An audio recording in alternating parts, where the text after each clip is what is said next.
What's up, guys, and welcome back to the Dual Sense podcast. This is episode 61. I am one of your co-hosts, Jason, and I'm joined again today and every day by Jason Bourne, B-O-R-N, also known as Travis. Travis, what's going on this evening? That phrase once described you as well. It did. At one point, I was Jason Bourne. One shitty day 30 years ago, or however long it was. Very bleak and shitty day. Yeah. So I've been learning about... Can you believe I've been waiting 30 years to get out of here? Sorry. Tell me about it. Me and you both. We've been driving that train for a while, but here we fucking are. So I'm sorry. Go ahead. No, I've been reading about men and women. Just some interesting things. One is that male IQ has dropped 15 points since the 80s. And major contributor to that is growing up without a father, which males are 1 in 3 males grow up without a father in the household. So that's interesting. A father figure is not enough. You need a man in the household. Yeah. Me and you are 2 for 2. Also, an interesting fact that about men and women. So women, they have to respect a man to love a man. And when a woman starts to lose respect, they tend to fall less in love, and a man can be receptive to that, and a lot of times they will basically propagandize what they talk about to make themselves seem more important or efficient or smart if they feel like they're losing that respect in the household. So I think that applies to lots of people that we work with. I think agree. that's very interesting. And on the other hand, like, you know, women have their own burden of beauty they have to uphold socially, not necessarily you can be ugly if you want, but you know, socially, women are expected to have a certain elegance to them, you know, and the men are expected to be providers. So, like, you know, is a woman more likely to marry a guy who is a gentleman, an officer in the army, or a pacifist that's a guy who writes poetry, right? More than not, they're going to pick the guy who is more respectable in society, which would be the military man. So that's very interesting. So just thinking about that. So a lot of times, that's why I think people, maybe they lose a job and their life falls apart. They lose a job, they lose their wife because she doesn't respect them anymore. I just think it's interesting. It is. I mean, I'm going to get biblical on you here for a second. I know you'll appreciate that, but the Bible claims that what a man, the number one thing that a man needs from his wife to feel loved is respect. And then likewise, on the flip side of that, the Bible claims that the one thing that a woman needs from a man is love itself. And interesting, right? To feel loved. Yeah. So a man's priority is respect over love, or that's how, at least, that we apparently feel loved, as if we are respected. So I can't necessarily argue with that. Would you? I don't know. No. Like I told you before, though, what is the one thing women find the most attractive in a man? And it is competence over everything. Confidence or competence? Competence, like having an ability, a skill set, whatever that is. If it's even charisma is a skill set. Like, that's why they sleep with people they meet that are charismatic. It's because their skill set draws them in. We are really talking about not video games. We are. And we promise, guys, that we are a PlayStation podcast.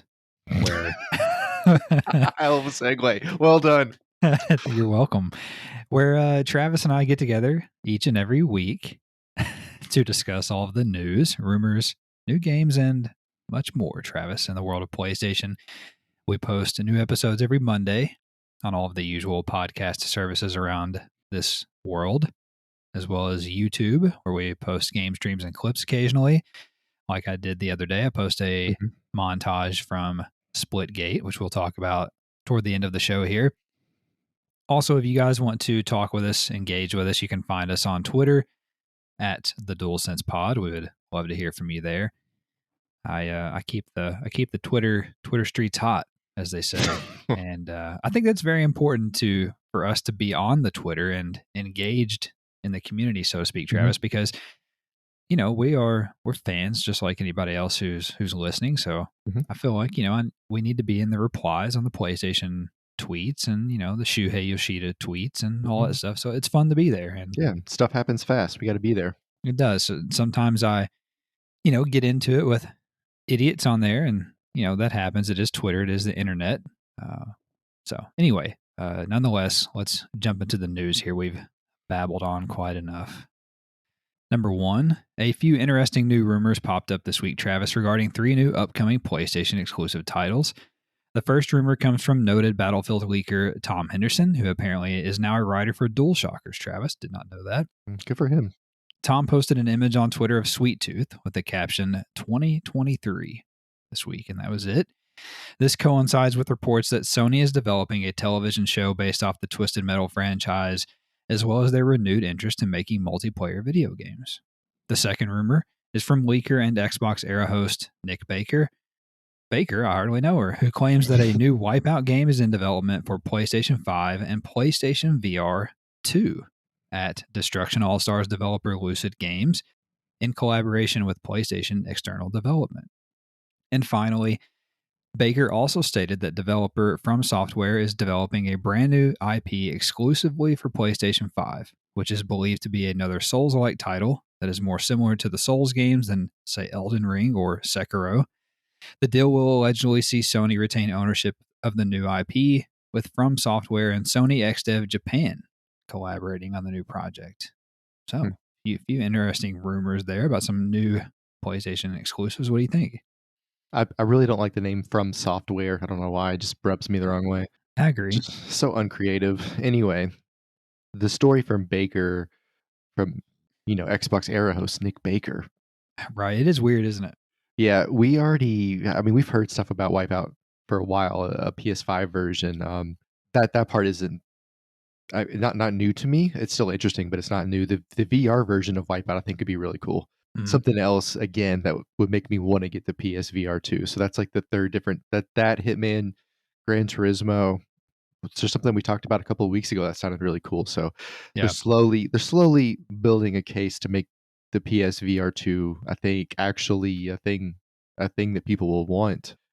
That's how I feel about that. I'm more excited about VR than PS5. I'm always excited about new IPs, especially exclusive ones. And I'm not sure if you put this in here or not, but I think it was like the top 20 selling games. There was like of the last, oh God, I can't remember exactly what it was, but it was like 12 of them were exclusives. Yeah. And I mean, across the board, not just PlayStation exclusives, but like only on Xbox, only on PlayStation or whatever, only on Switch. I thought that was very interesting because there's this huge narrative that exclusives aren't that big of a deal anymore. Well, clearly they are. If over half of the best sellers are exclusives, that tells you something. Yeah, I think that was for the month of July, 12 of the 20 top sellers. So maybe the argument there should be we do more cross-platform things so they can make more money. That would be my message, not make less of them. That's the worst thing you could do. But I am interested to see what this is. If it's similar to Souls' games, does that mean I'm going to play it? Probably not. But, that doesn't mean I might not. It might look cool and I might give it a shot. As far as, hey, Tom Henderson writing for DualShockers, isn't that the life we all want to live?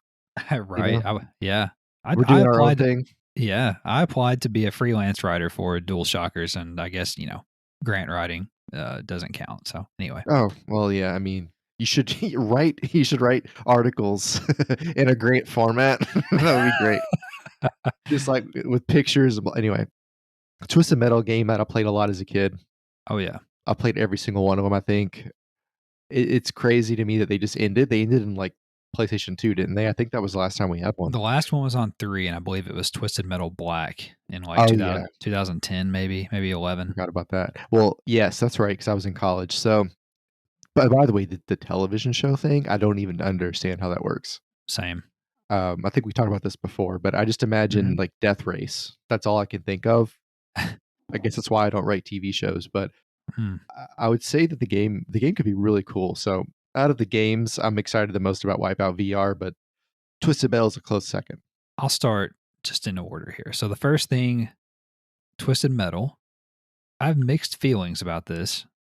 Part of me is excited about this because I still have part of me still has this itch that did not get scratched with like DualShockers, with Destruction All Stars, for instance, and Wreckfest, which I enjoy, but I'm terrified to play because it bricked my last PS5. So I'm not going to play it. So I do have a little bit of an itch for like a car destruction combat game, right? And Twisted Metal is a PlayStation classic, like you said, played it on PS1.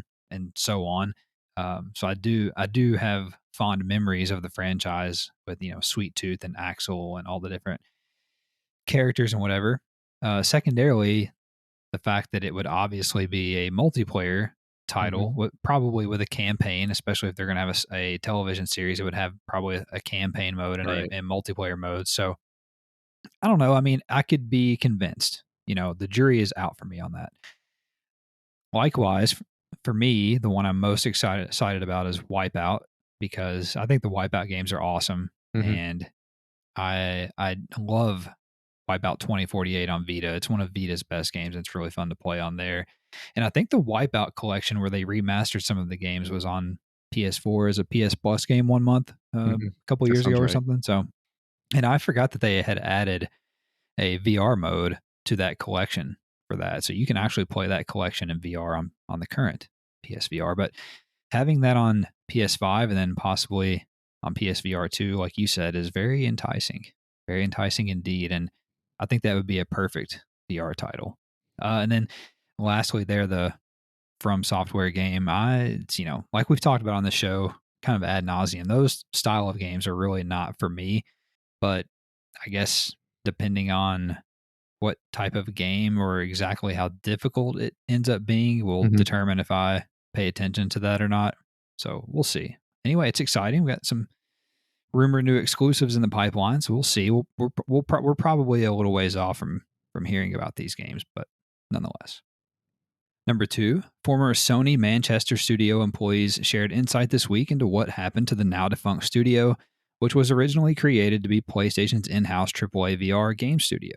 The studio produced 0 games in its 5 years of existence, but was working on an old school shooter similar to Desert Strike, fantastic game, titled CSAR Combat Search and Rescue, which saw players, quote, flying around, shooting at enemies, and rescuing people from the cockpit of a helicopter, end quote.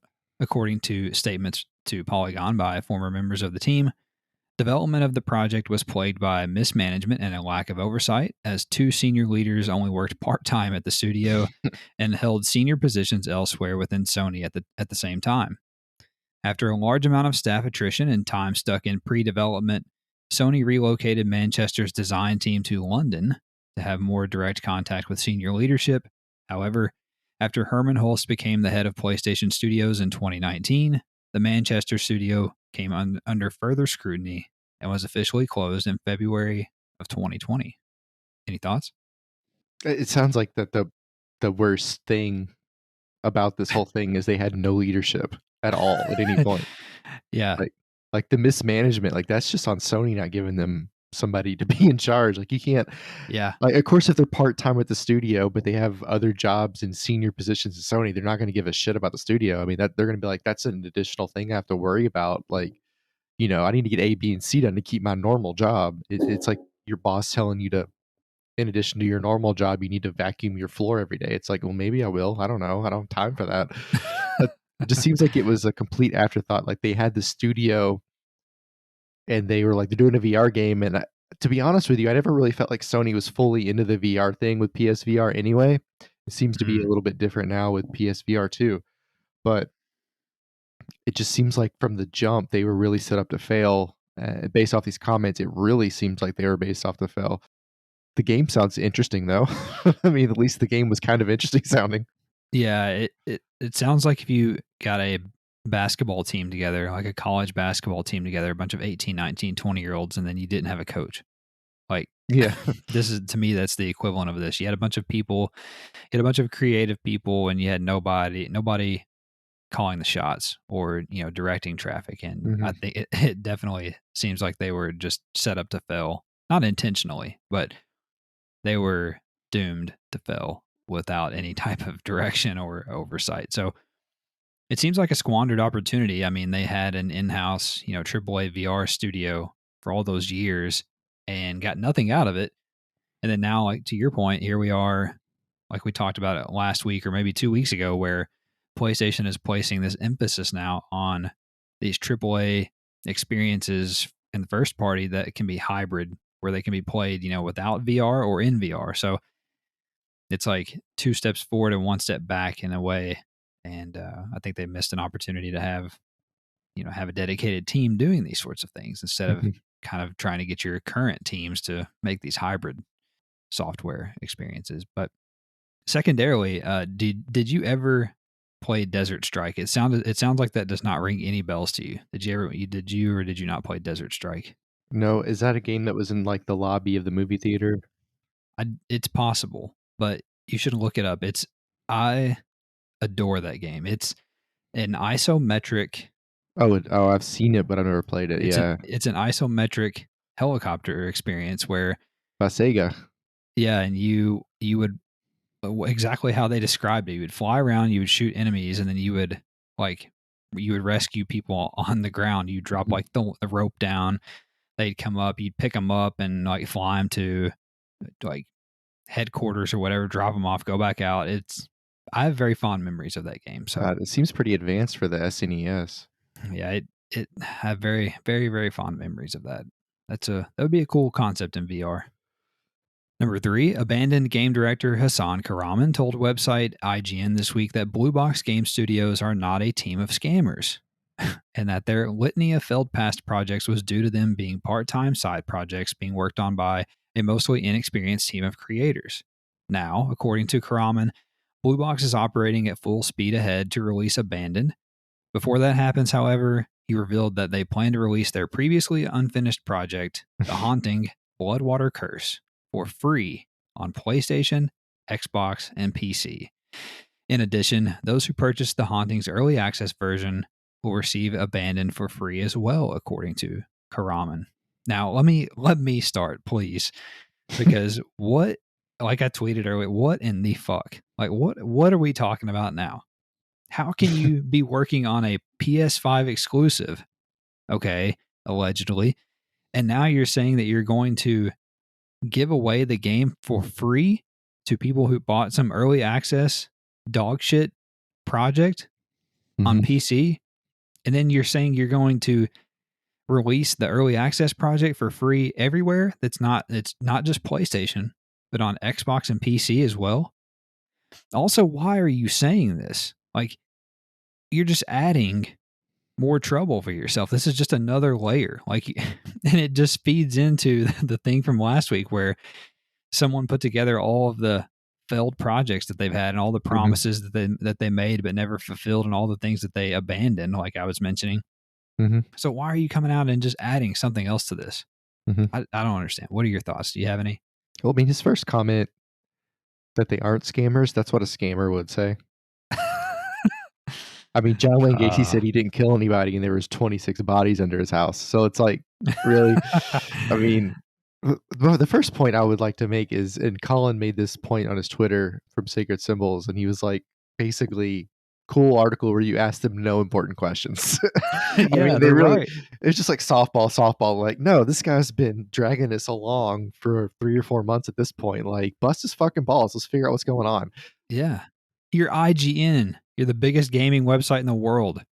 Yeah, act like it. Like, have some balls. It's like, I don't even know what to make of the fact that they're going to release this Bloodwater Curse first. It's, that's again, every time we get to a certain point with the story, it goes a direction I don't see coming. And then them releasing a game they couldn't finish before because they were incompetent was not an option I saw coming. I agree.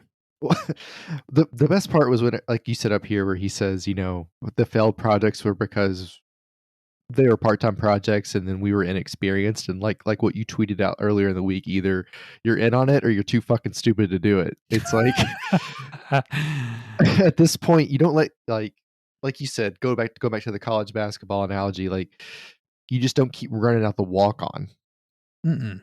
No, You go get it. You recruit over the guy who's better, or you sign a free agent who's better, but like this, he just makes it sound like they magically got good. Like this isn't what happened. So I just it's getting annoying to the point right now. It reminds me of like when you're in high school and that kid kept asking the question in math class, like, I don't understand. I'm like, God, it's fucking long division. Like, you should know this, right? I feel like we're at that point. Like, I'm getting annoyed with them like it's a dumb kid in class. I just don't understand, man. I listen again. If this is a horror game, I'm out anyway. Okay, so I'm just along for the ride, and I'm gonna ride this train straight off the tracks. I mean, I might as well just ride it right off the tracks at this point. I'm still there. I'm still in conspiracy, but I just don't understand. This is either one of the biggest blunders that we've ever seen, or this is one of the biggest sleight of hands that we've ever seen in video games. And the thing about it is that, and these things may have nothing to do with each other, but everything that's happening directly from Kahraman and Blue Box Game Studios, and then you parallel that with the fact that Hideo Kojima will not shut the fuck up on Twitter about how he wants to make an adventure game, how he loves making horror games, and how he likes horror movies, and he tweets all this cryptic shit and all, like things that people that may be nothing, but things that people could take hints from. If you look deep enough. So I don't know, man. It's either DB Cooper or it's the Fry Festival. It's exactly right. That's a great way to put it. Number 4, Activision finally unveiled this year's iteration of Call of Duty from developer Sledgehammer Games called Vanguard. In Call of Duty Vanguard, players will witness the origins of special forces as you follow Task Force 1 in a campaign across the 4 major theaters of war in World War II. On the multiplayer front, the game will ship. See what I did there? The game will ship with 20 maps, a first ever crossover zombies experience, and full Warzone integration, including a new massive map.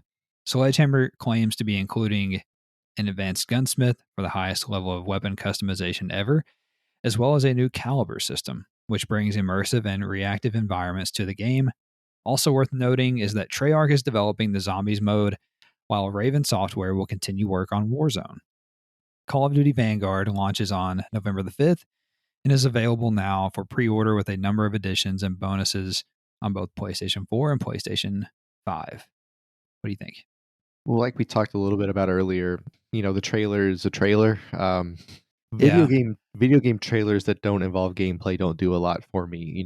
Movie trailers are great. You get a little sense of what's going on, and that they're beautiful. But like video game trailers that are just scripted are pointless because it doesn't show you any gameplay. The graphics are usually like not even close to what we're going to actually have because they're super optimized, or they're vertical slices, so you don't even really know what is real or not. That stuff annoys me. Or they'll say test footage, which could be anything, and people online will say, well, test footage means they're playing in an alpha version. It's like it's test footage. I mean, you can word that however you want. It's like saying organic food. Like organic just means you can eat it. Anyway, look, the advanced gunsmith stuff does sound interesting. The new caliber system sounds interesting, but that's all stuff we have on Battlefield. So you would assume they would get there anyway. I just feel like we're getting a reskinned Call of Duty like we get every year. It'll sell a bunch of copies and it'll be awesome. I'm interested to see if the Xbox people actually pay $70 for it. That bitch and moan about games being $70 and not on Game Pass, so that'll be interesting. But other than that, yeah, I mean it's Call of Duty again. Cool. Like it doesn't really ring my bell. Yeah, we're getting to a point with these games, Call of Duty, Battlefield, where they're both teetering on a bit of burnout. Let me say burnout in quotes because Call of Duty is still going to sell 20 million copies, okay? But I mean, the game looks cool. They are making it on the Modern Warfare engine with the ultra realistic graphics, and everything. So which is nice. Yeah, it's going to look really good. That's cool. But here's the big problem for me is that I don't want to play a World War II game. And they just made a World War II game like 2 iterations ago. Or 2 or 3, 2 or 3 years ago with Call of Duty World War II. So I just don't know how many times we can retread this same path with these games. And honestly, I would feel the same way if in 2 years Battlefield comes out and says that they're going to make another World War II game. Like I don't know what, and I don't know how to fix it. I don't know what you do. I don't know what you do different. I don't know what time period you can go to. I don't know. I don't know, but you've got to do something different because I don't think that either franchise, and especially Call of Duty, can keep going down this path of just revisiting things every few years. I mean, I'm sure. Yeah. Go ahead. I mean, I think that the new iteration or the new invention for Call of Duty was Warzone, and that doesn't Yeah. really appeal to people like you and me, unfortunately. That's a really good point because I think that Warzone is the absolute future of the Call of Duty franchise. I think that's where most people get in on the ground floor at these days. First of all, because it's free, and second of all, because it's just ultra popular. And I think that if you, on the flip side, if you think about Battlefield, I almost think that the path forward for Battlefield and Call of Duty is to just focus on a live service, like make Battlefield 2042 a live service, or just call it Battlefield. And you just, I mean, for instance, they have the Right. portal. They have the portal now on Battlefield where you can make maps, pull in weapons, pull in vehicles from all these different games, Mhm. and make a game mode. So I almost feel like that's the path forward because I don't know how much iteration is left. Right. I think that's a really good point too, and maybe what it turns into is these games become live services. They get an update every 12 to 18 months, a big update, and they have, of course, their normal seasons, but they'll have a huge update every 12 to Yeah. 18 months that whatever reinvents the maps or something. And what you end up having are these live service FPS games, and then you have arena-based multiplayer shooters. Hmm. That might be where we go because I think you and I would rather play an arena-based shooter than a game where like the smoke's making the circle smaller and smaller and smaller. You know what I mean? Like Yeah. I Yeah. don't it's not fun for me to spend 30 minutes strategically hiding, whatever. Like that's not I don't know. I don't enjoy that. I want action. I want also, I'm not on it maybe if I had 7 hours to play every day, I would feel differently about that. Yeah. I think that I think Call of Duty, Battlefield, I think they have the same problem that sports franchises have right now. Like, I would argue that you don't need sports franchises every year. I think Mhm. they could stand to be a live service game as well. And I actually have a theory that the reason why we haven't seen NBA Live yet from EA is because they're toying with making that a live service game. Mhm. That's just a theory. And because there's no better franchise, for instance, for them to do that because it's one of their worst selling sports franchises. So why not just, throw a dart? Right. But anyway, it's also weird that all of the biggest franchises every year have the same problem.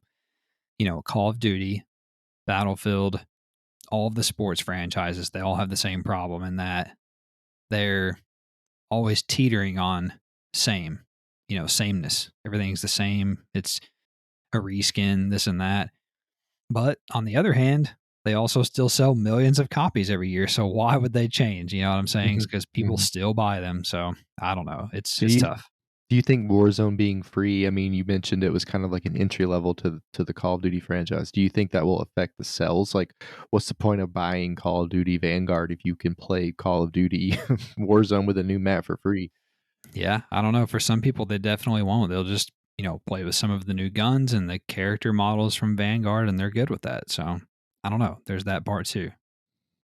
Number 5, Bethesda Softworks has found a way to release the Elder Scrolls V Skyrim on yet another generation of consoles in the form of the newly announced Anniversary Edition.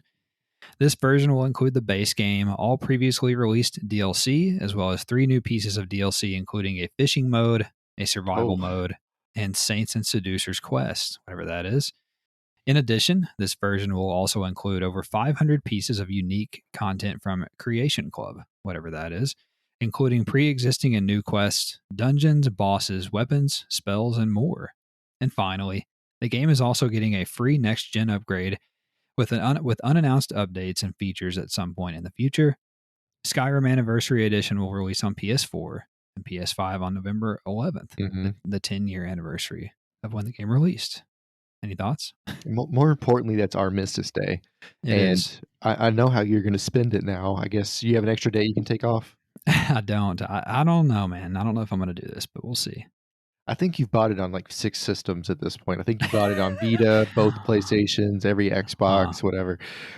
I saw a meme today that was, like, Todd Howard every 3 years, and it just showed him that's who made this, right? Is that the right Yeah. guy? Yeah. He's, And yeah. Yeah. he's and it's just him being, like, standing basically on a stage like he's Steve Jobs, and behind him, it just says "New Skyrim," but it's just the same thing, it's the same logo. Love it. I'm fascinated by this. I wonder. It's hard to imagine that it doesn't do well. I mean, Yeah, to be honest. it's going to sell millions of copies again. I mean, God, you can't blame the guy. I mean, part of it, again, and to go back to what we're talking about with these cyclical sport games and these FPS games, like, part of it's on us because we keep buying them. So, what do you want Bethesda to do if you keep buying the same game with little bitty tweaks? I mean, that's what they're going to do. It's cheaper to do that than to make a whole new game and hope the IP works out. Yeah, I mean, they've got a new one in the works, but we have no idea when it's coming out. It's, probably 5 years away, whatever. I don't know if I'll get this or not. It really, really depends on what the next gen upgrades are and how much of an upgrade it is. So I'll keep my eye on it. But the other thing is, I don't want to pay $60 for it. So Right. I've bought it on PS3, Xbox 360, PS4 now. So I've bought it at least 3 times. But I mean, I mean, I've bought GTA 5 3 times. I can't say anything. yeah. I mean, same. It's like they're competing with each other. Speaking of, with this announcement, Skyrim will now have 12 different versions of the game. Oh my God, that's insane. It passed Resident Evil 4 for the most versions of the same game with 11. So it now holds the mantle of having the most versions of the same game, rightly or wrongly. It sure does. Number 6, we also have a lot of news nuggets here as well. Travis, feel free to jump in here. First nugget, PlayStation's San Diego studio, Wells Vagina announced a new companion mobile app for MLB The Show this week. The app is only compatible with The Show 21 and presumably future iterations, and features news on the game and access to the show shop. It is currently in early access on iOS and Android and will be available as a full release on August the 23rd. I really like companion apps, and I think there's so much potential in them. I mean, Yeah. I would love it, like on Gran Turismo. If I could work on like my paint scheme, like I'm bored, I'm in a doctor's office, I can open up my Gran Turismo app and like start painting my car like Dale Earnhardt, or Yeah. I could start playing around with trades on my franchise, or open up card decks or something like that. Like it would be so. I don't know. It's just there's a lot there that we could play with that makes the game. I guess gives it more legs. I hope that they learn to use it more. Yeah, you've said that, a few months ago whenever we talked about PlayStation Mobile kind of coming into focus for Sony, and how talked about how they wanted to bring their big franchises to mobile in some way. And you talked about how you think it should be in the form of companion apps, and I think that's actually a really good idea. I mean, if they have people who can just say, you can just say, okay, we've got The Last of Us. Figure out how to make a companion app for The Last of Us. Yeah. Have it ready for when the multiplayer factions Mhm. game for it comes out, where you can Mhm. change loadouts and all the shit you were mentioning. So that's pretty cool. Next nugget, Outriders developer People Can Fly has still not broke a profit on the looter shooter, and as such has yet to receive royalties from publisher Square Enix. This is all despite selling somewhere around 3 million copies thus far. Pretty crazy. People are speculating that it has something to do with how much, Game Pass has kept it from selling on Xbox, but I don't know about that. I thought you were going to say crunch. Oh, no. Also, website Push Square reported that the upcoming Guardians of the Galaxy game will have its very own rock album, created by the game's composer and recorded at the famous Abbey Road Studios in London. The soundtrack will be complemented by licensed music from the likes of Iron Maiden, Kiss, Rick Astley, New Kids on the Block, and others. Licensed. Okay. The first sentence, composed and recorded at Abbey Road, makes it sound like they're coming in. But when you say licensed music, what I hear is we're gonna take "Never Gonna Give You Up" from Rick Astley and use the recording from the '80s. Well, I think it's going to be a combination. I think they're going to have their own original music that they're recording at Abbey Road, but I think they're going to also just throw in, Never Gonna Give You Up at a I think different that point. they're really coming for that Vice City mantle of the best video game soundtrack. And I got to be honest, it was going to take more than Iron Maiden. It's going to take more than Kiss. Yeah, and it's nice that Abbey Road is famous for one thing that happened there that really irritates me. Also, Bethesda Softworks stealth released a remastered version of arena shooter Quake for PlayStation 4 on Thursday during QuakeCon, featuring enhancements for 4K, widescreen support, original and new expansion packs, online and local multiplayer, and crossplay. The free-to-play Halo meets Portal arena shooter Splitgate has been downloaded more than 10 million times. Developer 1047 Games announced that the beta will be extended and the full release of the game has been delayed indefinitely. However, the studio will make some sort of announcement during Gamescom on August the 25th. If you guys make it to the end of the pod, we'll go more in depth on Splitgate. But I feel like point 4 that we just had about Quake had something to do with Splitgate having 10 million downloads. Like, it was interesting to me that, like, well, obviously Splitgate is Halo and Portal mixed in, but there's a bit of Quake in it, definitely from the arena perspective and the way that you can get things can kind of get out of hand sometimes, or especially once you learn the maps and you like have an idea of where people are, and you can use, like last night, the guy using the portal last night, he kind of was hiding, but he used the other portal to kind of spy on our spawn, stuff like that. I don't know. I just think that it's ironic that Quake stealth released on PS4 after this other arena shooter got so popular. Next nugget. Dying Light 2 developer Techland will hold its third Dying to Know stream on August the 26th, right in the middle of Gamescom, focusing on parkour, combat, and faction systems. See what that's about? After a 9-month exclusivity period on Xbox, Tetris Effect Connected, the game's multiplayer expansion, is finally available on PlayStation 4 and PlayStation VR. Publisher Bandai Namco announced this week that development has begun on a new Ace Combat title. John will be excited. Oh, yeah. The Embracer Group revealed this week that recent action RPG Biomutant has sold more than 1 million copies worldwide and that THQ Nordic recouped all of its project costs in the first week after launch. Damn, that's crazy, Outriders. EA Sports released the first trailer for NHL 22 this week. We learned that the title will introduce the Superstar X Factors feature seen in the Madden series, and NHL 22 will also be the first time the franchise comes natively to PS5 after only releasing on PS4 last year. NHL 22 will launch on October the 15th. I mean, I don't know if we've talked about this before, but we both really would like to have a fun hockey game. So hopefully this hits that. I will say the Superstar X Factors were something a lot of people complained about with Madden. They did. And I'm interested to see what this does to NHL, because those things are fucking overpowering on Madden. Like, Derrick Henry was like, okay. There's always a point in the year where I get that itch to play NHL. We always talk about it. We're like, ooh, NHL's $20. And, we always think about it. Sometimes we act on it. I don't remember what year it is where we got it and we played that World of Chill, which is like the online co-op. And that was fun. It was a blast. Yeah, it's still there. It's making a comeback. So we'll see. Also, a narrative adventure game Goodbye Volcano High has been delayed to 2022. Developer Co-op announced this week they will use the extra time to undergo a narrative reboot. Doesn't sound very promising. Cyberpunk 2077 received patch 1.3 this week, which introduced a number of bug fixes as well as free DLC in the form of character and vehicle cosmetics, but no word on a next-gen upgrade or anything else. Also, Fortnite has joined Call of Duty in ripping off the mega popular game Among Us, as it will be adding a new mode called Imposters, which is essentially an exact copy of Among Us. Aren't they called Imposters on Among Us? They are. There is an imposter in the game on Among Us. They literally just copied them. Pretty cool. Alligator RPG Angry Alligator will release on PS4 sometime this October. Doctor Who, The Lonely Assassins, a previously mobile-only game, has been ported to PlayStation 4 and is available right now. I bet that's fucking amazing.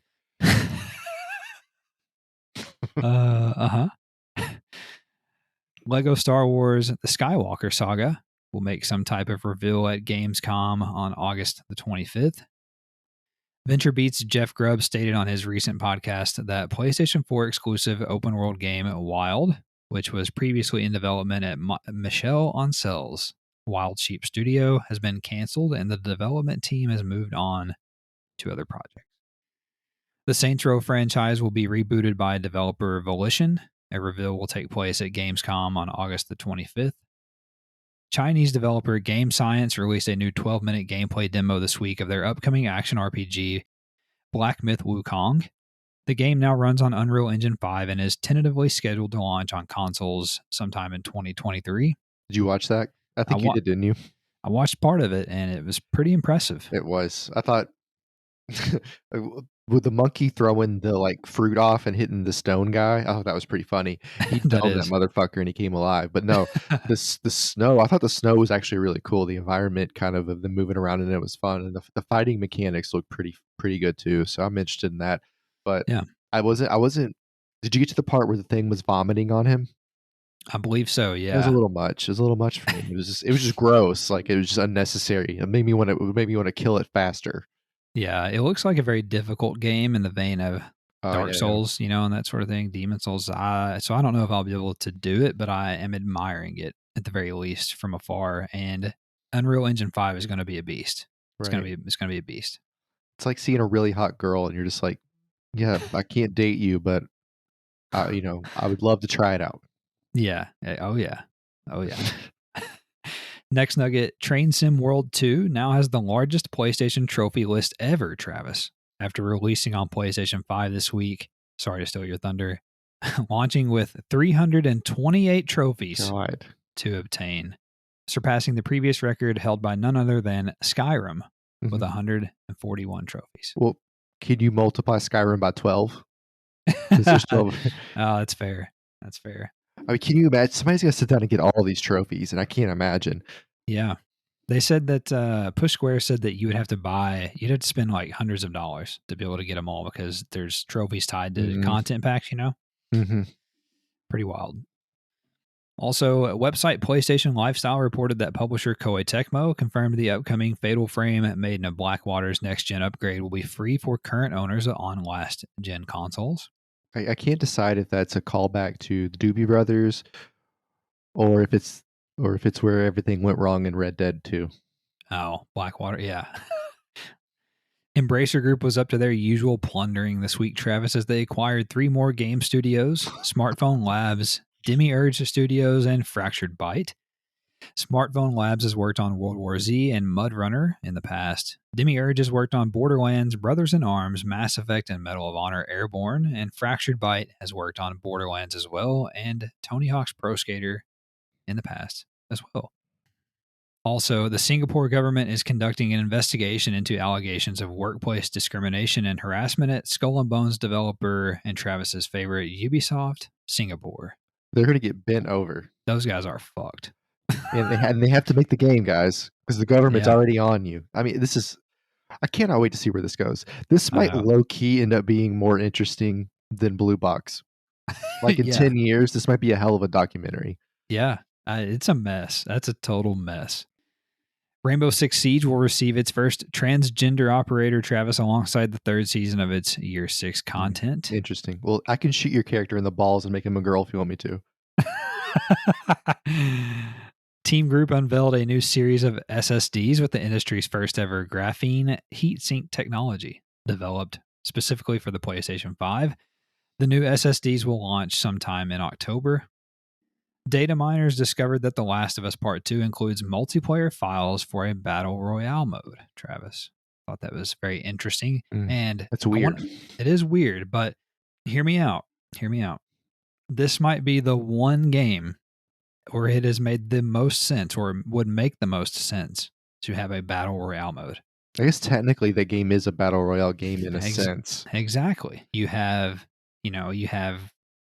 your human characters. You are fighting to survive in the map. You have the zombies that you have to fend off as well. It can be a PvPvE battle royale. I would assume it has to be like that. Yeah, it would be perfect and it would be very refreshing, I think. But I don't know. We'll see. Next nugget, website PlayStation Universe reported that World War II era 50v50 multiplayer shooter Hell Let Loose, which is what your assholes are going to do when we're done recording here, is getting a PS5 beta sometime later this year. The game's official Twitter account stated that sign-up details will be available in the next couple of weeks. Cool. I'm This excited game, to try it.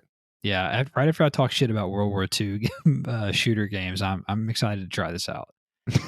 Yeah, but it's different though. It's like Makes a lot of more sense. strategy based. Yeah, it is very strategy based. You have a commander, all this shit. I think you can only like proximity chat with the people in your squad, stuff like Mhm. that. So there's twists on it that make it unique, which is it's what you need. Also, Sledgehammer Games, the developer of this year's aforementioned Call of Duty Vanguard, told VentureBeat that the studio may move on from Call of Duty for future projects. I think that's telling. There's something there. I think they've been fired from it. Oh, okay. Is my Well, theory.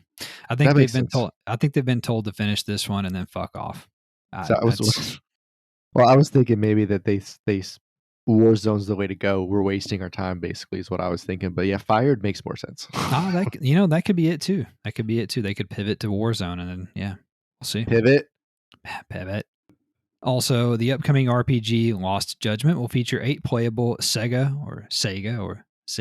Master System titles within the game, Travis. The titles are Alex Kidd in Miracle World, Fantasy Zone, Penguin Land, Quartet, Enduro Racer, Woody Pop, Maze Hunter 3D, and Secret Command. The rumored GTA Remastered trilogy won't release until sometime in 2022, according to everyone's favorite leaker and DualShockers writer Tom Henderson. So it's in contrast with what we heard last week that it would be here this fall, but it makes more sense considering that we're getting the next-gen version of GTA 5 in a few months. Also, Rocket League on PlayStation 5 now features a 4K quality mode and a 120 frames per second performance mode. Behavior Interactive announced that Dead by Daylight's Stranger Things crossover content will be removed from the game this November. Raptor Call of the Shadows Enhanced version is in development and will come to consoles at some point in the future. Genshin Impact version 2.1 will arrive on September the 1st, featuring Aloy from the Horizon series as a playable character. A new rumor suggests that development on The Witcher 4 has begun based on new job listings, but is still in the early stages and is not expected before 2025.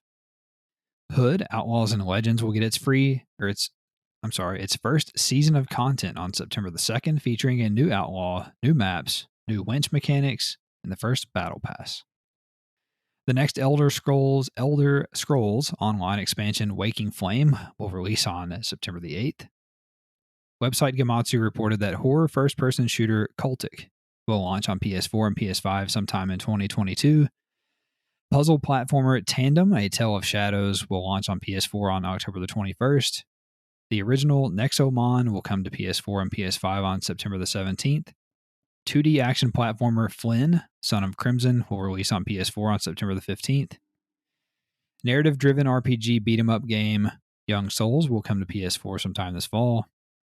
Zuon Yuan Sword 7 will launch physically and digitally on PS4 on September the 30th in the West.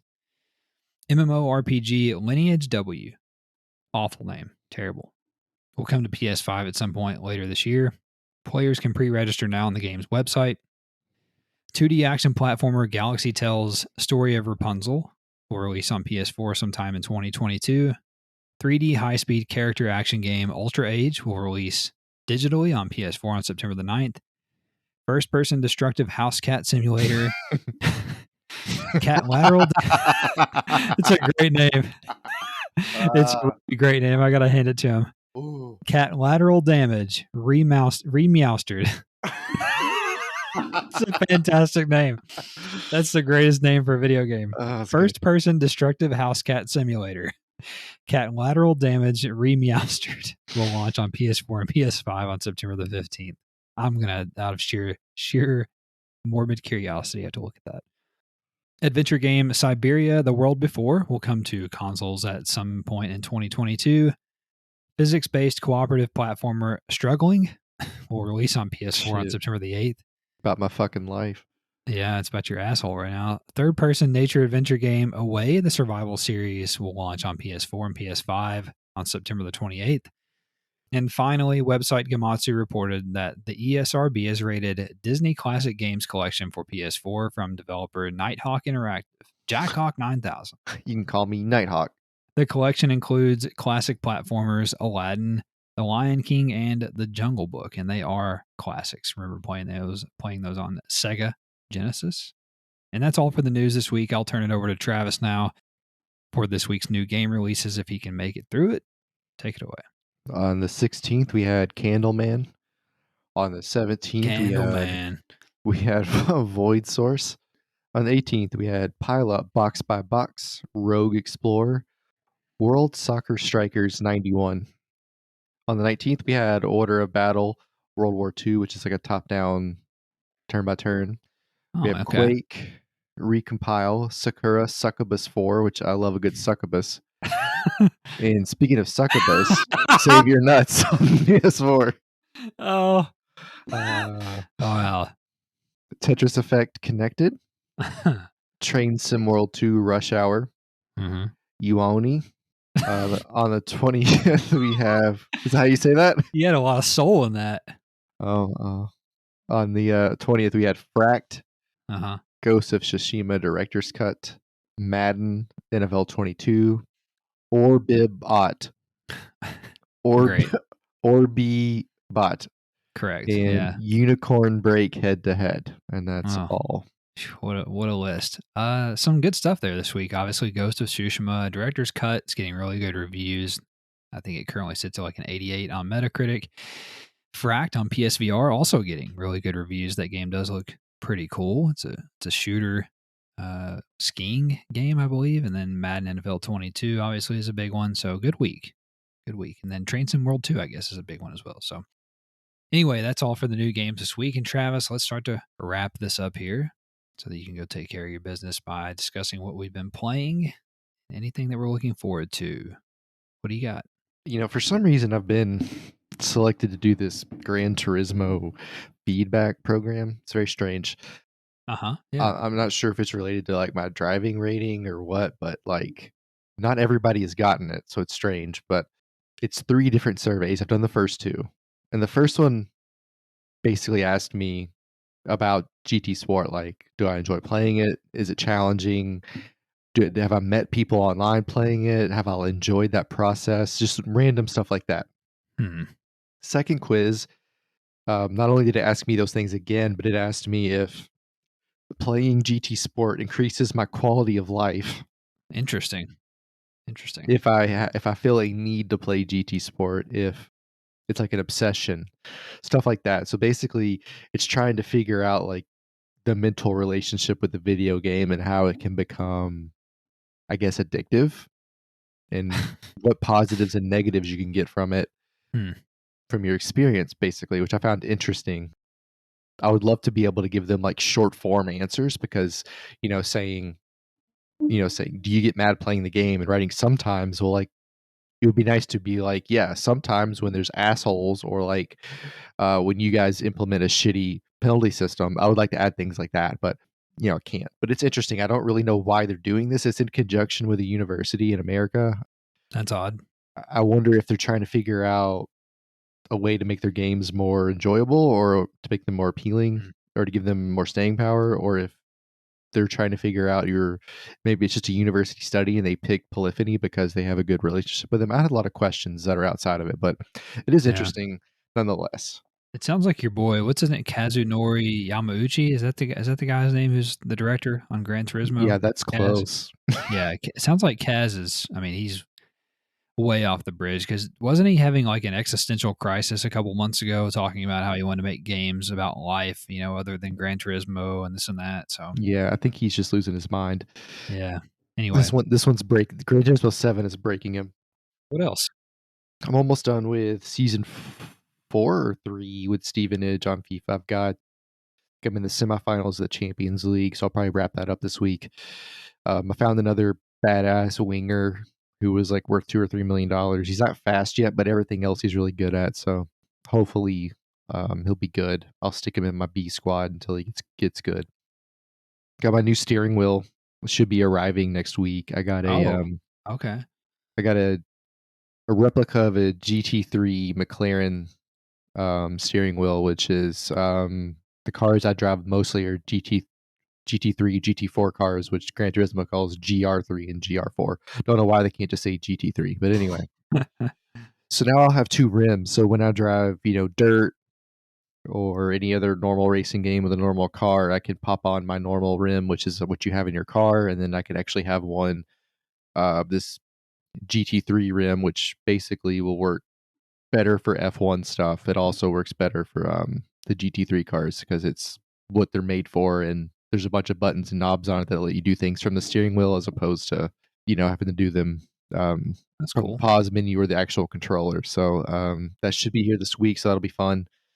I will say Gran Turismo has been doing a better job with the races probably the last month. So I don't know if they've been listening to people or if they just woke up from a coma and were like, "Oh yeah, we have this game people play." Uh, Uh-huh. but good for them. Let's see here. I'm sure we'll get into some chivalry. We're just slowly creeping our way towards our platinum trophies there, and We are. we did play Splitgate the last 2 days. Yeah, what'd you think? Well, I wasn't really gonna play it, and then I was playing FIFA, and you were like, "I'm playing Splitgate, and I'm going 25-2," and I was like, "Fuck." So I Yeah, down hook, line, and sinker, bitch. so I did so I downloaded it, and the first night we played, I mean, we were just like, Mm. we were like fucking the Americans in Iraq, I guess. I don't even know how to explain it, man. We were just murdering people. We're pushing the Germans back to the Rhineland in the Second World War. Like it was Oh, outrageous. Like yeah. there's like four guys on your team. We're playing to 50, and me and you are getting like 40 kills between us. Like Uh-huh. we're just doing it all. Yeah. Oh, yeah. Anyway, it was a lot of fun. I was using the SMG a lot and the assault rifle a lot. I'm the battle rifle. I can't even use it. I'm not good with it. I just can't do it. Hmm. I enjoyed the game where the headshots were insta kills. Yes. It's Yep. just Team it's team just fun. SWAT? Yeah, it's just fun. It's just you know what I mean? Like you just get some Yeah. wild ass shit, some really wild plays. The portals are easier than you think to use, and the more you learn the maps, the easier they are to use, and the Yeah. more important they are to use. I mean, when you're playing lower level guys, you can kind of get away with running more, but Mm. like last night, we played some guys that were better, and if you're not using the portals, you're at a disadvantage, I think, because Yeah, that's a good point. you can really use those portals to flip the board around, and if you know where they're shooting from, you can portal really quick and sneak up behind them and take them out. Mhm. I got killed a few times that way before I picked up on what I should be doing. So yeah, it's like everybody says, it does have a little bit of Halo, it does have a little bit of Portal, it has a little bit of Quake, it has a little bit of Unreal Tournament in it. It's all of those things, maybe even a Mm. little bit of Overwatch to an extent. And that's fine. It's fun. I haven't played an arena shooter in a long time. Yeah, same. Maybe when remember on the four where we all got like Unreal Tournament for a day and played it. I think Yeah, I it was vaguely like remember that, yeah. yeah, it was like $4 or something like that. I think Mhm. that's the last one I played. I don't have a lot of complaints. Last night wasn't as easy. Yeah, a little more sweaty, as the kids say. Right. I will say I hated King of the Hill, but I hate King of the Hill type game modes on any game. I mean, you just you're either set up to just be in the killing field or you're on the berm killing everybody. Like there's no middle Right. ground. I hate that. I mean, capture the flag I don't mind because you got people just flying around everywhere. Perfect. But yeah, I mean, I could see why it's at 10 million downloads. Guess I was wrong about that last week. Yeah, so I'll start with Splitgate since you left off with that. I'll pick it up there, and I told you, I think I mentioned it on the show as well a few weeks ago, maybe a couple weeks ago. I had downloaded Splitgate before and then kind of or just arbitrarily decided that I didn't want to play it and deleted it without playing it because I told myself that I didn't want to play a Halo game, right? And I then do this Halo jump. I will say, because of the boosters, I did find myself jumping and floating like I used to do on Halo, and I was like, oh yeah. Why do I do this? I don't even know why I'm doing it." Oh yeah. Oh yeah. So I saw the news this week, like we talked about, that they've crossed 10 million downloads, and I saw that they made an announcement that they're going to bring it natively to PS5 and have an announcement at Gamescom and all this. So I got kind of sucked into the hype, you know. The hype machine got me, so I re-downloaded it and committed to trying it actually. And I gotta say, man, I really like it. It's really fun. It's a really fun game. It probably helps that we dick 9 times out of 10. And, the only negative thing is that my KD dropped from the first night to the second night from 2.78 to 2.12. So that stinks, but that's my fault. I really like it. Everything you said is true. And I think the portals they're not a gimmick, which I was worried about. They're actually really fun to use. And it's almost like that puzzle element of like, okay, how can I sneak up behind this guy and, blow his head off, without him knowing, that sort of thing. So that's a fun element to it. The shooting feels pretty good. I'm interested to see what they can do on the DualSense and on PS5. So it's fun. I enjoyed it, and it's free, so you can't really Can't really complain too much. It's also the only game that tracks your tea bags.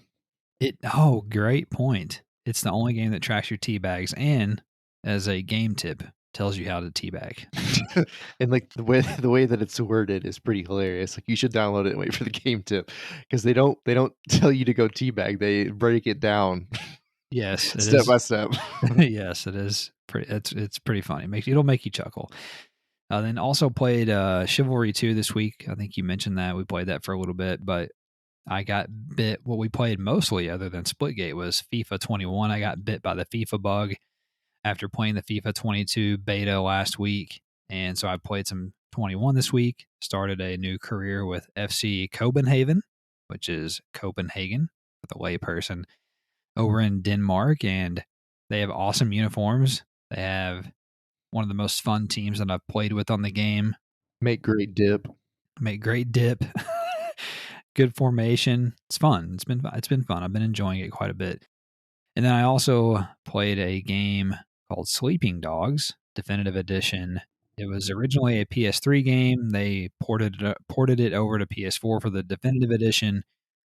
Wanted to try it out, and that game is really cool. It's a mix of like Grand Theft Auto and true crime, and Is it like Yakuza? yeah, and a little bit of Yakuza, but it's a little bit less rigid and like RPG Japanesey, easy peasy Japanesey than Yakuza. It's really cool. It's open world. You can get in cars. You ride your bike. And the combat, you're just whipping guys' ass. You'll throw a guy onto a table saw or through a box fan, shit like that. So I don't think a box fan would kill somebody in real life. no, like a window unit. Sorry. Oh, a GD. Okay, yeah, that'll do it. Yeah. So it was fun, man. But here's the rub for me. I couldn't keep going because it's 30 frames per second. Because it's a PS4 game that was already ported from PS3, and it gave me a headache after like 45 minutes. So I wish they won't do it, but I wish they would update it again or something like that. But anyway, pretty cool game. And then finally, the last thing I played some more of this week was Hades. Still enjoying it. Really, really fun game to play as well. The combat's really satisfying, and although it's challenging, it's not been very punishing so far. And like I said, I still feel like I'm always doing something, progressing. So then I guess the last thing here to wrap up is things I'm looking forward to. So I just want to mention that the Riders Republic beta is coming up this week, August 23rd through 25th. I got accepted into the beta, got an email from Ubisoft today. It's under NDA for some reason, so I guess I can't say anything about it, but I'm going to say that I got into it. Pretty excited to check that out and see if that's any good. And if it is, I'm probably going to jump in on that. So, and then we'll play our normal stuff, probably Splitgate, FIFA, Chivalry. So that's really it. Unrelated, I can't tell if my fingers smell like lime from my tacos or pussy. Well, which one have you had most recently? Tacos. Oh boy. All right. Sometimes they call it taco, so you don't know. All right, we better get out of here. We're wearing out our welcome. So if you guys enjoyed the show, don't forget to subscribe so that you never miss an episode. We'll be right there waiting for you in your podcast feed every Monday. Also, if you would be kind enough to help us and leave us a review or a rating, stars, however it works on your app, that would be very much appreciated as well. But really, most importantly, the thing that would help us the most is if you would share us with a friend or a loved one who may enjoy a PlayStation podcast like this, where they can get all of the week's PlayStation news, rumors, games, and more in less than 90 minutes every time, so that they can get caught up and get back to their busy lives. We're not so busy. Either way, it's cool. Maybe people aren't busy, Travis. Fuck, I don't know. Hope you guys enjoyed the show. Don't forget to hit us up on Twitter. Take care. Be safe. Have a good week. We will talk at you next time. Bye-bye.